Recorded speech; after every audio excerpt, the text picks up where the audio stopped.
Hola, soy la Basmati, de nuevo con vosotros. Hoy os voy a hablar de una región, Borgoña. Aunque os suene a vino, ay, empieza a picar todo en cuanto estoy aquí.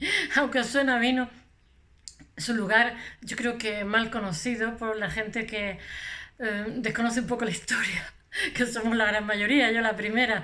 Hoy he seguido mi fuente Juan Pablo Fusi, que me parece maravilloso. Ya sabéis que otros días sigo a Calvo Serrayer, a Gombrich, a tanto y tanto. No me importa decir la fuente, puesto que lo que hago muchas veces es un pupurri, pero hoy en concreto, de las cosas que he leído, lo que más me ha gustado ha sido esta. Vosotros preguntaréis que por qué voy a hablar de la Borgoña, si en teoría tendría que hablar del Bosco. Bueno, pues voy a decir una cosa. Voy a hablar de la Borgoña, lo mismo que el próximo día hablaré de Carlos V, porque no se puede entender que tengamos las mayores colecciones de primitivos flamencos en el San Pío V, más que incluso los que la pintaron, el país donde la pintaron, o que tengamos la mejor colección del Bosco, teniendo en cuenta que el Bosco pintó poquito en vida, o la mejor, yo que sé, Patinir, Van der Eyck, Van der Weyden, o sea, los números uno de la época que pertenece a la zona de Flandes, que en realidad era Borgoña.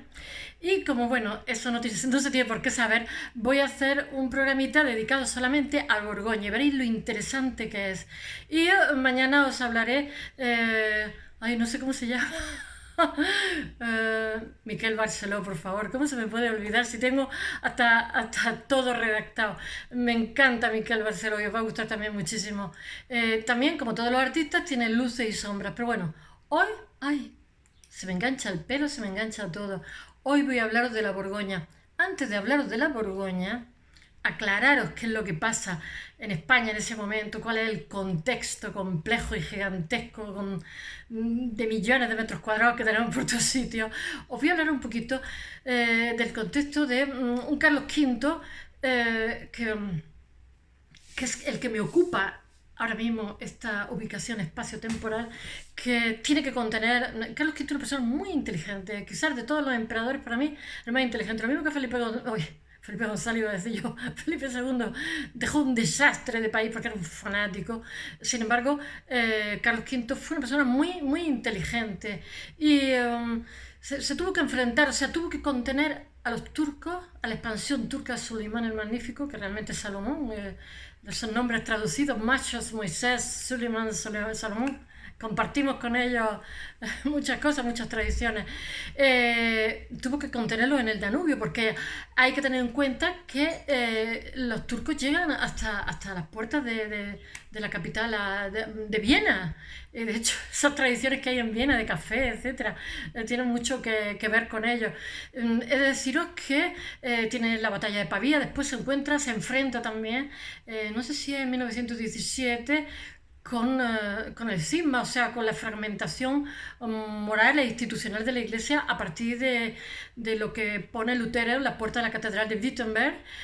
No sé si en el 12 o en el 17, 1512-17, se tiene que enfrentar a ello. Pero él y tiene la batalla de Mühlberg, porque hacen una alianza los protestantes para luchar contra el emperador. Pero los protestantes son muy heterogéneos. De hecho, Lutero, que es una persona poco carismática, lo que yo creo es que lo que oportunista, por decirlo de alguna forma, porque emerge en una época en que a los mismos príncipes renacentistas les viene muy bien porque tienen que pagar todos los años al papado una cantidad de dinero. Entonces que emerja Lutero, pues les viene fantástico, porque aunque sean católicos, pues a río revuelto, ganancia de pescadores. No le pasamos dinero al Papa porque el renacimiento artístico en Roma no se hubiera podido dar sin esa cantidad de capitales que provienen de infinidad de países católicos que van allí. Y el 300 o el 400 hubiera sido imposible sin esas cantidades de dinero. Y entonces, bueno, está emergiendo el Estado y a los príncipes les interesa tener ese dinero para centralizarlo, atraer a los nobles, a la corte, etcétera. Bueno, ¿y por qué decía yo esta historia tan larga? Así, Lutero, bueno, pues Carlos V tiene que enfrentarse, tiene unos desafíos tremendos. Carlos V, a mí me parece una persona muy inteligente, su lengua primera, él se considera borgoñés, Borgoña es su patria, vive 28 años allí y sabe, su primer idioma es el francés y habla alemán perfectamente, español es el último idioma que aprende. Pero mirad lo que os digo, fueron muy estrictos con su educación y eso se lo he notado porque él no fue tan estricto con su hijo y también se le nota. Entonces esta persona cuando tiene que luchar contra las alianzas de los protestantes, que son muy heterogéneos y de hecho empieza a ver como dentro del protestantismo empieza a haber mucho pirado que se dedican a asaltar campesinos y a arrasar todo lo que pillen y él escribe contra eso. Y bueno, lo que pasa es que se mitifica un poco porque Max Weber escribe en 1901 un ensayo diciendo que se asocia el protestantismo con el sistema de libre mercado capitalista, pero en realidad no es el protestantismo como tal, sino, ¿cómo diría yo?, el estoicismo, por decirlo de alguna forma, pero no tenemos que ver católicos, vagos, protestantes, trabajadores, porque en esta época hay como una especie de mapa de movimientos, los menonitas, los maronitas, los no sé cuánto, y muchísimo flipado y muchísimo con complejo de Mesías, y el mismo Lutero, que ya os he dicho que no es nada carismático, simplemente llama la atención sobre algo que se tenía que haber hecho antes porque la iglesia estaba dejada de la mano de Dios, pues hace ensayos diciendo que por favor cuidado con estos que se llaman protestantes, que son movimientos y movimientos y movimientos de gente que lo único que quiere es enriquecerse o hacerse famoso, etcétera. Bueno, en todas las épocas pasa lo mismo. Sigamos con Carlos V, que ni me disperso. Carlos V vence a esa liga de protestantes en Mühlberg, vence también en Pavía, vence a los turcos, pero os voy a decir una cosa, él no combate a los protestantes como herejes, cosa que su hijo sí que era un fanático, él tiene mucho sentido de Estado y entonces los combate como unos reverdes al emperador. Y fin, intenta, pero mirar, tiene un imperio gigantesco. Entonces, el imperio, él sigue teniendo, ¿cómo diría yo?, el mismo banquero que tienen todos los Augsburgos. Ese imperio es frágil en cuanto que es muy distante y necesita grandísimas cantidades de capital para mantenerlo. Entonces, claro, Carlos V lo que tiene son muchos frentes abiertos. Y los Augsburgos lo que quieren es otra vez tener el sacro imperio germánico que es católico, y de alguna forma él se le desilusiona un poco que él no lo consigue, porque eso varias generaciones atrás ya lo han intentado entre su familia, os lo voy a contar ahora con Borgoña, y en un momento dado decide dimitir porque es una persona poco vanidosa, y se va a Yuste. Entonces le deja a su hermano la zona de Austria y le deja a su hijo Felipe II, pues lo hace rey de España, etcétera. Pero él se va, es muy poco vanidoso y es un hombre de Estado muy inteligente, muy interesante y siempre intenta evitar la guerra, pero no tiene más remedio porque tiene un imperio gigantesco, vastísimo y bueno, es súper interesante. Bueno, voy a contaros Borgoña porque si no os voy a contar Carlos V y hoy va de Borgoña, llevo 7 minutos. Bueno, Borgoña es con Italia, ya seguiré hablando de Carlos V, a mí me ha fascinado totalmente, cosa que Felipe II para nada. Y además Carlos V es aliado de Inglaterra, sin embargo pugna con Francia. Carlos V mantiene Milán, Carlos V mantiene Italia, lo que pasa es que hay un saco di Roma en 1500, es que los romanos no lo recordaban todavía nosotros los españoles, saco di Roma, que eso desprestigia mucho al emperador, es algo que escapa, ¿no?, de lo de las tropas. Y él mantiene Milán, el milanesado, él mantiene Córcega, Cerdeña, Sicilia, etc. Bueno, ya os hablaré otro día. Bueno, Borgoña es con Italia el gran foco del Renacimiento, lo que pasa del europeo. Lo que pasa es que es un foco de renacimiento distinto, es un renacimiento más interesado en un diálogo con la propia tradición cristiana que con los modelos grecolatinos, greco-romanos. El desarrollo excepcional que tiene el arte flamígero urbano, no sé si habéis viajado por los Países Bajos, pero por favor, si no lo habéis hecho, ni siquiera es caro hacerlo porque os vais a quedar deslumbrados. Ellos tienen como una arquitectura religiosa como la iglesia de Las Melinas, de Amberes, después tiene unos ayuntamientos como los de, ¿cómo se llama?, Lovaina, Bruselas, os quedaréis deslumbrados totalmente. Yo que sé, es muy importante las pinturas que tienen aquella época, que les virlamos a la mitad. Van Eyck, Van der Weyden, Hans Merlin, Dick Bowes, El Bosco, que tenemos la mejor colección del Bosco, creo que 30 y tantos cuadros, pintó poquísimo, Joaquín Patiné, etc. Bueno, después Kentin Metzi, Bruegel el Viejo, que hablé el otro día, y después tiene en escultura, tiene Klaus, no sé qué, es que no me acuerdo todos los nombres, tengo que mirarlo. Klaus Schluter y Klaus den Berbe, todos se llaman Klaus, Santa Claus. Y después músico, tiene música polifónica. Es una zona desarrolladísima. Johannes Ockenheim, Joaquín de Press, y el mismo, tiene una corte lujosísima con, ¿cómo se llama? Justa, la corte de Borgoña.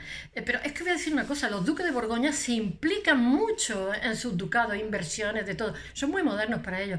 Tienen tapicería, orfebrería, joyería, decoración. Bueno, refleja una sociedad muy, muy refinada y un gusto por la belleza y la delicadeza y los ideales de la civilización colectiva. Os voy a decir ahora mismo, son los más poderosos de toda Europa. El emperador y rey de España, Carlos V, bueno, ya sabéis que nace en 1500 y nace en Gante, y él se pasa 28 años allí. Él se considera borgoñés y lo que habla es francés, y su primera lengua es el francés, y bueno, considera Borgoña su patria. Él viaja, bueno, en 1507, cuando tiene 7 añitos, le dan el Gran Ducado de Borgoña, el primer gran título que tiene, y bueno, y realiza 10 viajes en vida porque él tiene mucha añoranza de Borgoña. Borgoña es mal conocida, es mal conocida, porque todo el mundo dice Países Bajos, no sé cuánto, tal. Bueno, ahora lo cuento.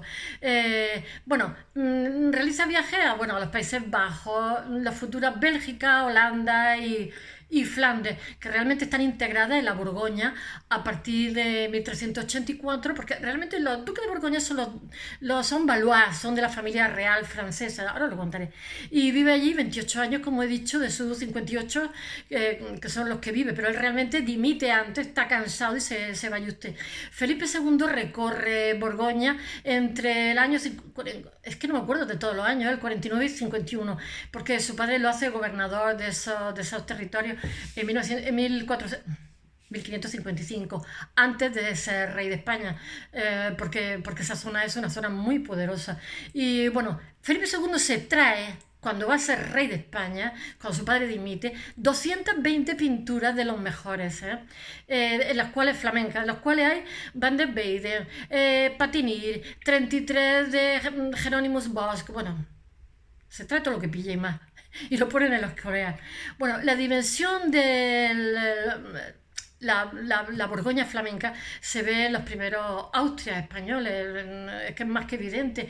La incorporación de los territorios a la posesión de los Habsburgo recientes es consecuencia del matrimonio en 1447 de Maximiliano I, hijo del emperador Federico III, que es abuelo de nuestro Carlos V, que se casa con María de Borgoña, que es hija única del duque de Borgoña, hija de Carlos el Temerario, que es Valois, como os he dicho, todos los duques de Borgoña son Valois, pero lo que pasa es que Borgoña es como media Francia o más, los duques de Borgoña. Este enlace realmente queda completado por el matrimonio de Felipe el Hermoso con nuestra Juana la Loca, hijo de Maximiliano, y María con Juana, hija de los reyes católicos. Es la obra maestra de una planificación de la diplomacia matrimonial que tenía diseñada por Maximiliano I, que era un buen estratega, hacia el relanzamiento del Sacro Imperio Romano-Germano, que es clave para una potencia hegemonía europea, bajo los Habsburgo, por supuesto, que es lo que nuestro Carlos V dimite, porque cuando sale lo de Lutero, que va a más, piensa que él ha fracasado en ese proyecto.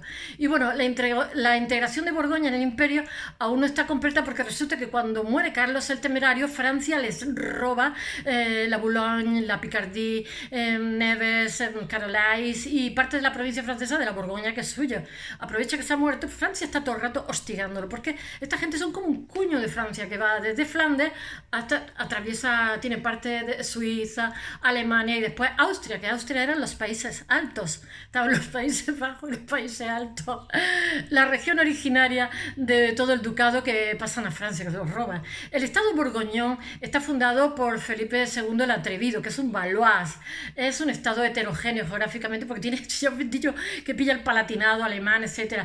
Es muy difícil, está extendido es como una cuña dentro de Francia, va desde Flandes, Holanda, pasa por la frontera del Palatinado alemán, Suiza, incluye Artois, Hainaut, Brabante, Luxemburgo, Es que yo no me lo sé todo, ¿eh? El Franco Condado y otros territorios, que también Alemania, que el siglo XV, la zona más rica de Europa en el siglo XV, es decir, bueno, en 1500 los Países Bajos, por ejemplo, Amberes y Gante tienen 40.000 habitantes, Bruselas 35.000, Utrecht, Lieja, Brujas y Malinas tienen entre 30 y 40. Para que os deis cuenta las concentraciones urbanas. En 1500 hay 3 millones de habitantes en esta zona, de los cuales el 30% es como si dijéramos sector primario. Es para que hagáis una idea de cómo estamos en este momento. Hay una población urbana que que en Flandes Brabante puede llegar al 30%, que es, ya lo he dicho, un sector primario, con una economía muy diversificada, muy, muy moderna y con muchísimo comercio del paño, la ganadería, los productos lácteos, los bienes de lujo, los diamantes. Yo creo que siguen igual con los diamantes, bordados, diamantes, muebles, tapices, espejos, yo que sé, joyas, mayólica, alfombra. También están los créditos, después de la banca de Amberes, que es súper famosa, y después está la actividad portuaria de, ¿cómo se llama? Ámsterdam, Rotterdam, después exportan hierro, Lieja exporta hierro, Namur también. Los Países Bajos figuran a la cabeza de algunos de los sectores más dinámicos de toda la economía europea. La actividad económica europea son muy modernos, además tienen diversificado, no dependen de una materia prima, etcétera. Son muy comerciantes, estos Dutch que están celando los frisones, todas las provincias de los que serán luego Holanda y Bélgica. Estos estados tienen, los 4 duques de la Casa Valois, que os he dicho que son los duques de Borgoña, los borgoñones, los que configuran ese condado tan interesante porque son inversores, son Felipe el Atrevido, Juan Sin Miedo, Felipe el Bueno y Carlos el Temerario, que es que no tienen un sentimiento así como nacional alguno, pero tienen como particularismo y son muy inteligentes porque particularismo urbanos y regionales, por decirlo de alguna forma, y son muy inteligentes. El éxito de este estado borgoñón se debe a que entre 1363 y 1477 es el triunfo de una brillante gestión. ¿Qué vamos a decir otra cosa? Porque una brillante gestión institucional de corte, de cámara, de administración, de funcionarios, de sistema judicial, porque es que ellos son inversores en lo suyo, es que en vez de hacer como hacen otros reyes que llevan a la bancarrota llenando a todo el mundo de impuestos, ellos todo lo contrario, reinvierten y son inteligentes y se rodean de gente muy competente, de una burocracia profesional, de una finanza, de un ejército, pero bueno, Francia está siempre hostigando, lo de deciros, porque es una cuña dentro de Francia, una cuña gigantesca que además es riquísima y la amenaza. Y después son muy pragmáticos, tienen mucha voluntad de poder, mucha eficacia en la gestión, los duques y sus colaboradores, que son aristócratas, juristas, oficiales, servidores, etcétera. El facto de la corte Borgoña tiene un ceremonial, una fiesta, unas justas, como he dicho antes, unos banquetes lujosísimos. Ellos tienen la orden del Toison d'Or, del Toison de Oro, ¿no? Que eso, no sé si había, que es como un borreguito, ¿no? Los argonautas, no sé si lo habéis leído. Don Juan Carlos lo lleva siempre, la princesa de Asturias también, Toison d'Or. Tienen un grandísimo mecenazgo artístico, por eso quiero que entendáis esto en Borgoña, porque si no, no se puede entender nuestro Carlos V y la obsesión que tenía por el coleccionismo, él y sus sucesores. Hay una exaltación de ideales cristianos en Borgoña, tanto en los duques como en los príncipes de la cristiandad. Son muy modernos para su tiempo, porque además se saben publicitar, tienen una propaganda política alrededor, también se ganan muchísimos enemigos. Ellos utilizan la diplomacia porque son muy sutiles, y tanto la guerra como para su mantenimiento. Lo que pasa es que en Francia es gigantesco, pero ellos tienen que mantenerse, ¿cómo diría yo?, reafirmar su independencia del Estado borgoñés frente a una Francia que los mira con codicia por su riqueza y porque además es una cuña dentro de su Estado, porque está dentro de Francia, por decirlo de alguna forma, y atraviesa toda Europa. Y así los miembros son todos de la, ¿cómo se llama?, los Valois, todos los duques de Borgoña son Valois, son de la familia real francesa, y ellos no renuncian a tener una participación directa, aunque luchan por la independencia de Borgoña, ellos tienen una participación directa en la política francesa frente y al Sacro Imperio Germánico. Bueno, el matrimonio de 1447 María de Borgoña con Maximiliano I de Austria hace que los Habsburgo, que la casa de Habsburgo, que aspira al Sacro Imperio Romano Germánico, como he dicho, pues tenga salida al Atlántico y ahora mismo tenga una franja de terreno que va desde Austria, Suiza, Alemania, Países Bajos y parte de Francia. Bueno, estas familias son muy humanistas, este señor tiene un concepto mesiánico de reconstruir el Sacro Imperio Germánico, como he dicho, de que haya una monarquía cristiana en toda Europa y responde a una especie de Europa unida, por decirlo de alguna forma, y de salvar la herencia Borgoña frente a Francia, que está continuamente hostigando. Y entonces ellos lo que hacen es una alianza con la Casa de Habsburgo, con Borgoña, con los duques de Borgoña, lo cual hace que el ducado de Borgoña sea independiente y bueno, ¿qué puedo decir? Pues que Francia en cuanto puede los hostiga. Borgoña disuelve su imperio de alguna forma al integrarse con los Habsburgo, pero no su espíritu. Incluso el nombre de Borgoña desaparece en beneficio de Países Bajos, que es, ya he dicho, Holanda y tal, y Países Altos, que es los Habsburgo, Austria, las provincias austríacas. La herencia Borgoña pervive por la fascinación que provoca en Maximiliano como en su nieto Carlos V, que se considera borgoñés. Y produce, bueno, un gran esplendor y son los más poderosos de toda Europa. Entonces los Habsburgo, lo que pasa es que estratégicamente se colocan en el Atlántico, o sea, atraviesan toda Europa ahora mismo. Son la monarquía más poderosa. Es el sueño maximiliano de que se integren todos en la monarquía de los Habsburgo. Ya os he dicho, el Sacro Imperio, que es, bueno, en ese momento es Alemania, de los Países Bajos, la corona española, Bohemia, Milán, Hungría, que es una inaceptable amenaza para Francia, como he dicho. Borgoña mete a los Habsburgo en la Europa occidental, en la Europa atlántica. Es la hegemonía europea. Ahora mismo son los más poderosos cuando tenemos a nuestro Carlos V. Y los Habsburgo hacen de la antigua Borgoña, de los Países Bajos y del dominio español y de Flandes, Holanda, un escenario casi permanentemente de guerra. Esas son las sombras. Entonces la herencia Borgoña acaba siendo así todo imperecedera. Bueno, espero que os haya gustado. Mañana, Miquel Barceló. That's all.